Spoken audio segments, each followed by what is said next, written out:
Sur la thématique du sport, mais pas seulement. On y trouve autour de ces films des échanges, des rencontres avec des réalisateurs, avec des personnalités diverses du monde du sport cette année, journalistes, sportifs. Bienvenue dans cette maison de l'emploi fraîchement inaugurée, construite par Rudi Ricciotti, qui est un lieu intéressant parce qu'il regroupe tous les services liés à l'emploi et que le bâtiment, d'un point de vue architectural, moi je trouve en tout cas, est réussi. Vous verrez tout à l'heure ce qu'il en est de sa vision nocturne, parce qu'il y a une petite surprise quand vous allez sortir. En tout cas, merci au Pôle emploi de nous accueillir dans cet auditorium pour une après-midi, un peu de travail, on peut dire ça comme ça, et où on va pouvoir revenir sur une année riche en actualité sur la thématique du sport et de l'homosexualité. Bonjour à tous.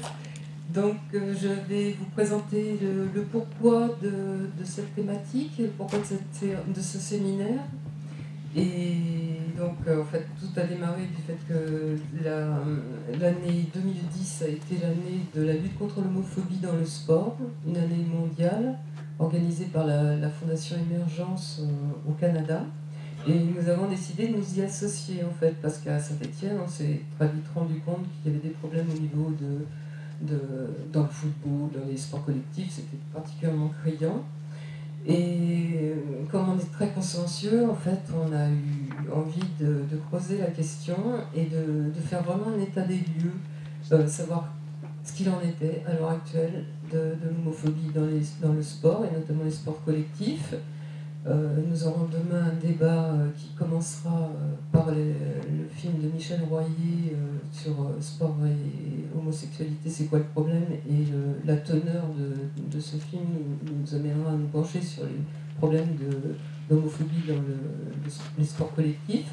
Mais aujourd'hui, en fait, on ne va pas se contenter d'un bilan sur l'homophobie dans le sport, on va aller explorer les voies ouvertes par les organisations sportives LGBT, c'est-à-dire lesbiennes, gays, bi, trans, qui en fait ont été créées par les homos, qui ne trouvaient pas leur place dans le monde du sport habituel, ou en tout cas ils y étaient mal à l'aise, ils n'y étaient pas très bien accueillis, et ils ne pouvaient pas donner toutes leurs possibilités de manière agréable. Donc l'idée s'est très vite imposée d'aller faire du sport dans d'autres conditions, et ces organismes, ces organisations ont créé des grands rendez-vous sportifs dont on va vous parler aujourd'hui, parce qu'en fait cette année il avait lieu à Cologne les Gay Games, les 8e Gay Games, et l'équipe de Face à Face, toujours très consciencieuse, s'est dit on va y aller, on va aller voir ce qui se passe. Et donc nous allons démarrer ce séminaire sur sport et homosexualité, où en sommes-nous. Donc le séminaire va se passer en 2 parties. Nous allons commencer par la projection des 3 films, et nous aurons ensuite une rencontre avec l'ensemble des réalisateurs et réalisatrices, puisqu'ils, comme vous avez dit Sylvie, sont dans la salle, ainsi que les représentants de 2 fédérations, la Fédération française FSG et la Fédération internationale FGG. Nous avons 2 représentants dans la salle. Et chose importante, nous attendons de vous toute question, réflexion que vous auront amené ces films, puisque c'est l'objet de cette séance de travail.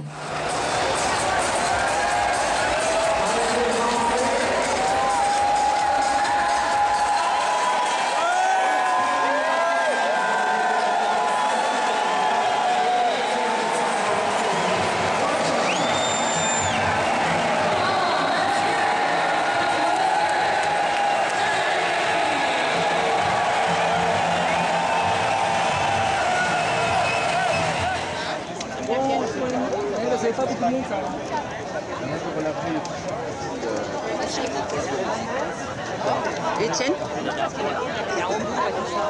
C'est à quel sujet?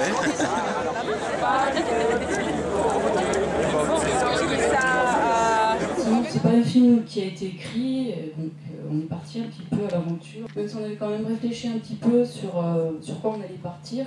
Moi j'avais envie de filmer un peu les sports de combat et les filles qui faisaient des sports de combat, et Yves voulait filmer les sportifs qui venaient de loin et pour qui c'était difficile d'assumer leur homosexualité. L'idée c'était de faire des rencontres humaines aussi, de rencontrer des gens, des individus et de voir individuellement avec eux ce qui dans leur expérience personnelle pouvait renvoyer à du général, à du collectif. Voilà, c'était un peu ça. Ce que je voulais vérifier au Gay Games, c'est qu'on n'était pas dans une pratique entre guillemets communautariste et uniquement communautariste du sport. Et j'ai pas du tout trouvé ça. Et ce qui est, alors, on le voit pas dans le film parce qu'on n'a pas étiqueté les gens hétéros, homo, bi, etc. C'était pas le but de notre travail. Mais on a 3 filles qu'on interviewe à un moment, qui sont 3 filles qui font de la natation synchronisée, qui parlent et qui venaient d'être interviewées par une télévision allemande juste avant qu'on les interviewe. Et la première question que le journaliste allemand leur a posée, c'est pas trop difficile de faire du sport avec des homos. C'est-à-dire que pour lui, ces filles étaient forcément hétéros. Et puis Sylvie, elle a commencé à parler des Gay Games. Alors je vois les oreilles en disant, c'est quoi les Gay Games? Je n'avais jamais entendu parler des Gay Games. Alors maintenant, voilà, j'y suis allée. Elle m'a fortement sollicitée pour que j'y aille avec ma caméra et que je filme. D'habitude, je ne travaille pas du tout comme ça. C'était une première et j'étais un peu... avec l'impression de faire quelque chose qui n'était pas bien, de faire du reportage. Et c'est vrai que j'aime bien écrire mes films, j'aime bien les penser beaucoup à l'avance. Et le film, il s'est dessiné comme ça, tout seul, comme un patchwork de rencontres qui dessinait quelque chose avec beaucoup d'humour et de générosité. Et en fait, c'était ça que j'avais envie de faire. J'avais envie de montrer la générosité, la chaleur de cette ambiance et puis comment on partage façon de vivre qui devrait être notre façon de vivre tout le temps, quoi, avec le sourire, avec on rigole, on se moque de soi, on se prend pas trop au sérieux, on s'éclate. Et les danseurs qui vivent leurs rêves et tout, ben moi j'ai beaucoup apprécié ça et ben j'espère que le film le traduit bien. Voilà. On a réussi à obtenir ces tenues auprès donc, de la secrétaire d'État au sport, Ramayad, grâce justement à l'existence de la FSGL, à l'unicité de la voix qu'on a portée auprès des pouvoirs publics.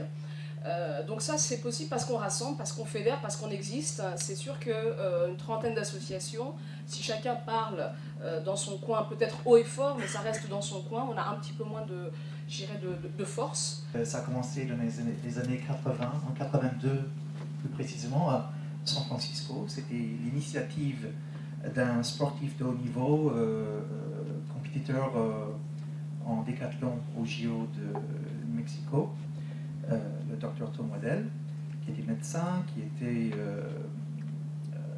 militant et qui a lancé cette idée d'une grande compétition multisport pour les gays et lesbiennes. Et à l'origine, donc, c'était une initiative issue de la communauté de San Francisco, où ont eu lieu ces premiers Gay Games en 82, avec beaucoup de succès. Dans le bouquin, j'ai un petit article que j'avais fait au moment où Paris était candidate à l'organisation des Gay Games. Et j'ai donc fait un petit article en réaction à une tribune qui a été produite dans le Figaro par Bernard Debré, qui est député UMP parisien, qui s'intitulait Non aux Gay Games, et dans lequel il exprime l'ensemble des stéréotypes sans connaître le moins du monde ce dont il est question. Et je trouvais que c'était un très bon élément, cette réaction d'un homme politique qui ne sait pas de quoi il parle, mais qui en fait un étendard d'un combat. Un combat pour des valeurs, un combat contre le communautarisme, sur lequel je dirais 2 mots tout à l'heure. Donc ça, c'est un premier point. Même en France, où il ne s'est pas passé de Gay Games, ça avait déjà, avant même que ça puisse se produire, généré des réactions extrêmement vives. Et le travail que j'avais fait à l'époque, bon, Bernard Debré, le Figaro, c'est un lectorat qui est identifié, mais j'étais allé suivre aussi les réactions sur Internet, parce que du Figaro, il y a eu tout un tas de forums qui ont repris l'information, et c'était vraiment intéressant ce rejet qui était produit autour d'une possibilité d'organiser quelque chose. Bon. Pour moi, le fait que les médias ne s'intéresse pas à d'autres formes de retransmission de sport, si ce n'est le sport professionnel, d'élite, etc., ça traduit le fait que les médias travaillent pour une formule dominante du sport, qui est effectivement le sport officiel défendu par le CIO, par les fédérations internationales, voire par les ministères, qui est un sport qui se traduit par la comptabilité en termes de médailles. Ce qui signifie que toutes les pratiques, toutes, je dis bien toutes, pas seulement celles qui se développent dans le cadre des Gay Games, mais les pratiques des enfants, les pratiques des personnes âgées, les pratiques des personnes handicapées, toutes ces pratiques sont d'une part rapportées à cet idéal de performance qui est celle des valides du plus haut niveau, et les valeurs du sport sont toutes ramenées à la valeur de performance. Et c'est ça le problème. Qu'est-ce qui empêche un journaliste d'aller faire un reportage pour montrer que les gens ils se tirent la bourre à 80 ans, mais que ça a quoi comme sens de se tirer la bourre à 80 ans? Si ce n'est se tirer la bourre par rapport à soi, ça a quoi comme sens? Je vais prendre mon exemple quand c'était à Chicago. Il faisait très chaud. Il faisait une chaleur terrible. Chicago, je suis allé participer parce que c'est pareil, en tant que sociologue, je ne peux pas juste regarder ça de loin. Donc j'étais sur le terrain, et ben, est-ce que ça ne peut pas intéresser des journalistes de savoir que dans la compétition que j'ai faite, qui était l'haltérophilie, sur le même plateau, il y avait moi. Bon, moi je suis un Stéphanois, j'ai fait de l'haltérophilie à l'Omnium Sportif Club Stéphanois qui est pas loin, dans la salle Louis Austin, ou André Malraux, mais au niveau régional. Avec moi, il y a un champion du monde, j'allais dire un vrai, un champion du monde de la Fédération internationale de powerlifting.